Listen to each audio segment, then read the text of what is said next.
Assalamualaikum warahmatullahi wabarakatuh. Salam sejahtera, salam Om Swastiastu, Namo Buddhaya, salam kebajikan. Pada kesempatan ini, saya Miftahul Firdaus, mahasiswa Magister Manajemen Angkatan 77, akan mempresentasikan hasil penelitian saya dengan judul Pengaruh Tingkat Fleksibilitas Operasi Terhadap Kinerja Saham Perusahaan pada saat Pembatasan Sosial Berskala Besar. Penelitian ini dilakukan pada perusahaan yang terdaftar di Bursa Efek Indonesia. Sebelumnya, saya mengucapkan terima kasih kepada Profesor Dr. Eduardus Tandelilin, MBA, selaku dosen pembimbing atas bimbingan dan motivasinya dalam penelitian dan penulisan tesis ini. Saya juga mengucapkan terima kasih kepada dosen penguji atas saran dan masukan guna pengembangan penelitian ini. Latar belakang yang mendasari penelitian ini adalah isu virus corona atau COVID-19 yang terjadi di kota Wuhan, Cina pada akhir tahun 2019. Pada 2 Maret 2020, Presiden Indonesia, Insinyur Joko Widodo bersama Menteri Kesehatan, Terawan Agus Putranto mengumumkan kasus perdana COVID-19 di Indonesia. Dan hingga awal tahun 2022, kasus positif COVID-19 di Indonesia mencapai angka 4,2 juta jiwa. Cepatnya penyebaran COVID-19, pemerintah bersama Satgas COVID-19 membuat kebijakan pembatasan sosial berskala besar yang selanjutnya disebut PSBB sebagai upaya untuk memutus rantai penyebaran COVID-19. Penyebaran COVID-19 yang masif di hampir seluruh negara, termasuk Indonesia, berdampak besar terhadap perekonomian negara. Berbagai kegiatan bisnis dan aktivitas lain terpaksa ditutup demi mencegah makin merebaknya virus COVID-19. Virus corona di Indonesia memberi dampak dan juga potensi ekonomi di berbagai sektor. Pada kelompok industri tertentu dengan fleksibilitas operasi yang lebih tinggi, melaporkan dampak lebih sedikit daripada kelompok industri lain yang memiliki fleksibilitas operasi yang lebih rendah.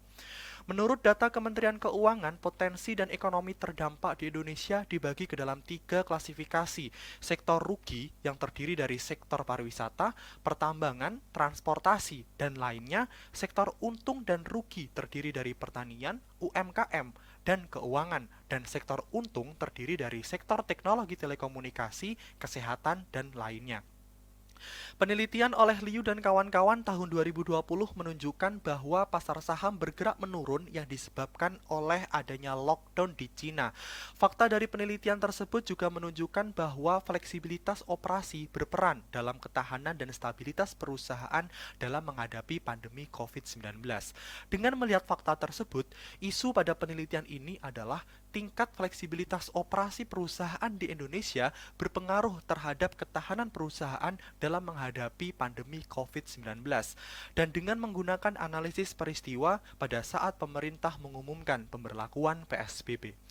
Adapun pertanyaan penelitian pada penelitian ini adalah yang pertama, apakah pemberlakuan PSBB berpengaruh terhadap kinerja saham perusahaan di Indonesia? Dan yang kedua, apakah tingkat fleksibilitas operasi perusahaan berpengaruh terhadap kinerja saham perusahaan saat pemberlakuan PSBB? Terdapat beberapa landasan teori dalam melakukan penelitian ini. Yang pertama, pandemi COVID-19. Virus corona dikenal dengan istilah Severe Acute Respiratory Syndrome coronavirus 2. Penyebaran virus ini sangat masif. Hampir semua negara melaporkan adanya kasus COVID-19, termasuk Indonesia. Banyak negara mengambil kebijakan sesuai dengan situasi dan kondisi di negara masing-masing. Kebijakan yang paling banyak diambil adalah pemberlakuan lockdown. Berbeda dengan negara lain, Indonesia menerapkan PSBB, salah satu usaha pemerintah Indonesia dalam memutus rantai penyebaran COVID-19. Pemberlakuan PSBB diatur dalam Peraturan Pemerintah Nomor 21 Tahun 2020. Dalam Peraturan Menteri Kesehatan Nomor 9 Tahun 2020, PSBB dilakukan selama masa inkubasi terpanjang, yaitu 14 hari. Selanjutnya, studi peristiwa. Menurut Tandelilin, merupakan penelitian yang mengamati dampak dari pengumuman sebuah informasi terhadap harga sekuritas. Biasanya berkaitan dengan seberapa cepat suatu informasi yang masuk ke pasar dapat tercermin pada harga saham.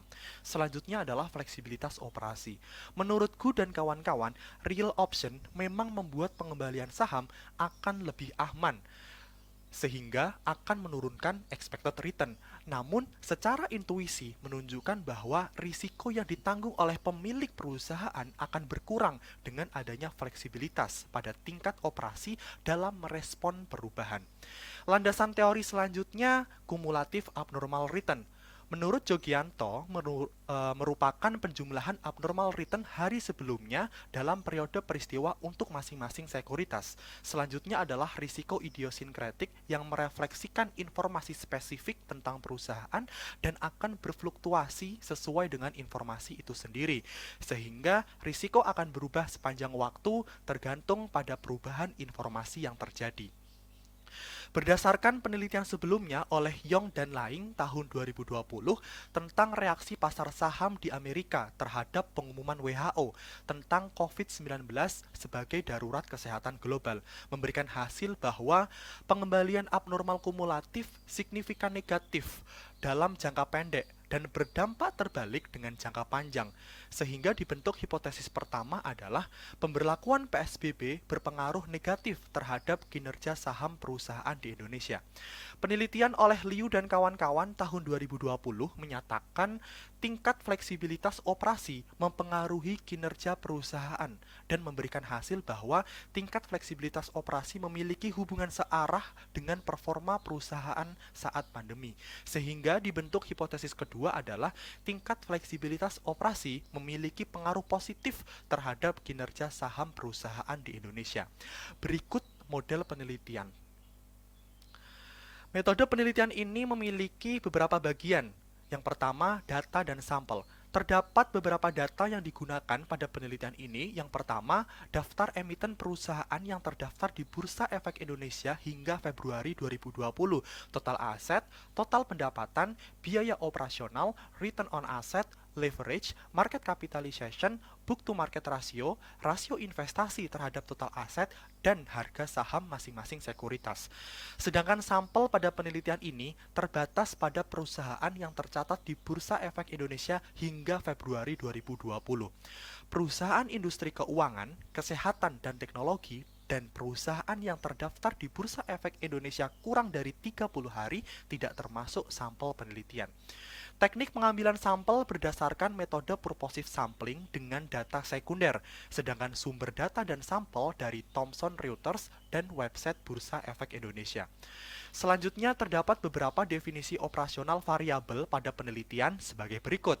Ada jumlah pengembalian saham, jumlah pengembalian pasar, rasio investasi yang ditentukan dengan membagi total investasi dengan total aset perusahaan, return on asset, book to market ratio, leverage perusahaan, dan fleksibilitas operasi yang diperoleh dari kebalikan nilai infleksibilitas operasi yang dikembangkan oleh Gu dan kawan-kawan dengan membagi rentang historis biaya operasi atas penjualan dengan nilai standar deviasi tingkat pertumbuhan penjualan atas total aset perusahaan. Selanjutnya, ukuran perusahaan ditentukan dengan menggunakan logaritma natural dari market capitalization. Selanjutnya, volatilitas idiosinkretik yang diperoleh dari hasil standar deviasi dari nilai residu dengan meregresikan Fama-Friends 3 factor model. Berikut adalah model hipotesis. Untuk menguji hipotesis pertama menggunakan metode one sample t-test dengan menguji nilai kumulatif abnormal return pada 3 jendela peristiwa, yaitu 1 hari sebelum pengumuman peristiwa, 1 hari sebelum dan sesudah pengumuman peristiwa, dan 1 hari sesudah pengumuman peristiwa. Sebelum pengujian hipotesis kedua, dilakukan pengujian dengan metode independent two sample t-test untuk melihat perbedaan 2 sampel dengan klasifikasi low operating flexibility dan high operating flexibility. Dan selanjutnya, untuk pengujian hipotesis kedua menggunakan metode regresi OLS dengan kumulatif abnormal return sebagai variabel dependent dan tingkat fleksibilitas operasi sebagai variabel independent, serta beberapa variabel kontrol. Terdapat variabel kontrol industri yang merupakan variabel dummy dengan nilai 1 jika perusahaan termasuk ke dalam industri energi, infrastruktur, property and real estate, transportation and logistik, dan 0 untuk perusahaan yang termasuk ke industri lain. Pengujian hipotesis kedua juga dilakukan pada 3 jendela peristiwa, seperti pengujian hipotesis pertama.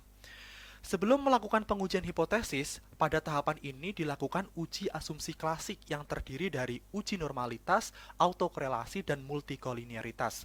Dari ketiga uji asumsi klasik didapat hasil bahwa hanya data variable size yang berdistribusi normal karena memiliki nilai signifikansi lebih dari 0,05, sedangkan yang lain data tidak berdistribusi normal. Namun, menurut Jahidias dan Gesemi, bukan menjadi masalah dengan data pengujian yang besar atau lebih dari 30 sampel. Dari pengujian juga diperoleh hasil bahwa data tidak terdapat gejala autokorelasi dan tidak juga terdapat gejala multikolinearitas. Selanjutnya dilakukan pengujian hipotesis pertama, yaitu pemberlakuan PSBB berpengaruh negatif terhadap kinerja saham perusahaan di Indonesia. Dengan metode one sample tetes, dari hasil pengujian untuk masing-masing jendela peristiwa diperoleh hasil signifikan dengan tingkat signifikansi 1% dan nilai T statistik pada ketiga hasil uji diperoleh negatif. Sehingga dari hasil pengujian tersebut dapat diperoleh bahwa pembatasan sosial berskala besar berpengaruh negatif terhadap kinerja saham perusahaan. Sebelum melakukan uji regresi OLS, dilakukan pengujian dengan metode independent two sample t-test untuk masing-masing jendela peristiwa. Dari hasil pengujian pada ketiga jendela peristiwa, didapat hasil bahwa perusahaan yang termasuk ke dalam high operating flexibility memiliki rata-rata kumulatif abnormal return lebih besar daripada perusahaan dengan low operating flexibility. Sehingga disimpulkan, perusahaan dengan kategori high operating flexibility memiliki kinerja yang lebih baik daripada perusahaan low operating flexibility. Selanjutnya, pengujian hipotesis kedua menggunakan regresi OLS untuk masing-masing jendela peristiwa. Pada kolom 1, 2, dan 3 merupakan hasil pengujian pada 1 hari sebelum pengumuman peristiwa. Kolom 4, 5, dan 6 adalah hasil pengujian pada 1 hari sebelum dan sesudah pengumuman peristiwa. Kolom 7, 8, dan 9 adalah hasil pengujian 1 hari sesudah pengumuman peristiwa. Dari masing-masing pengujian didapatkan bahwa tingkat fleksibilitas operasi perusahaan berpengaruh signifikan positif terhadap kumulatif abnormal return. Dengan demikian, disimpulkan bahwa tingkat fleksibilitas operasi perusahaan memiliki hubungan searah atau positif dengan performa perusahaan saat pandemi. Pengujian hipotesis kedua juga dilakukan dengan membagi sampel ke dalam dua kategori aset, yaitu light asset dan heavy asset. Light asset sendiri merupakan perusahaan dengan aset tetap yang relatif lebih sedikit, sedangkan heavy asset perusahaan dengan aset tetap yang lebih banyak. Dari masing-masing pengujian pada setiap jendela peristiwa didapatkan bahwa efek signifikan positif dari tingkat fleksibilitas operasi terhadap kumulatif abnormal return hanya terdapat pada perusahaan dengan kategori light asset. Berdasarkan hasil analisis data dan pengujian hipotesis, disimpulkan bahwa yang pertama, PSBB secara statistik berpengaruh negatif terhadap pengembalian saham abnormal kumulatif, sehingga secara keseluruhan menghambat perusahaan dalam memanfaatkan peluang pertumbuhan dan menyebabkan penurunan kinerja saham perusahaan. Yang kedua, tingkat fleksibilitas operasi perusahaan secara statistik memiliki pengaruh positif terhadap pengembalian saham abnormal kumulatif. Hal ini menunjukkan bahwa perusahaan dengan tingkat fleksibilitas operasi yang tinggi memiliki kinerja yang cukup stabil saat PSBB. Keterbatasan penelitian ini adalah hanya menggunakan sampel penelitian tanpa melibatkan industri keuangan, kesehatan, dan teknologi, sehingga generalisasi informasi yang diberikan sangat terbatas. Selanjutnya, saran yang dapat diberikan untuk penelitian selanjutnya adalah peneliti selanjutnya dapat menambah jumlah sampel penelitian dengan melibatkan semua industri yang ada di Indonesia, sehingga hasil yang diperoleh lebih merepresentasikan kondisi di Indonesia. Implikasi pada penelitian ini, tingkat fleksibilitas operasi pada perusahaan dapat mengurangi risiko yang dihadapi perusahaan dalam merespon kondisi yang tak menentu. Namun, fleksibilitas operasi juga harus mempertimbangkan rencana investasi perusahaan untuk pertumbuhan perusahaan yang lebih baik. Sekian pemaparan dari hasil penelitian saya. Semoga informasi yang diberikan dapat memberikan manfaat dan dapat menjadi referensi untuk penelitian-penelitian selanjutnya. Saya Miftahul Firdaus. Akhir kata, wassalamualaikum warahmatullahi wabarakatuh.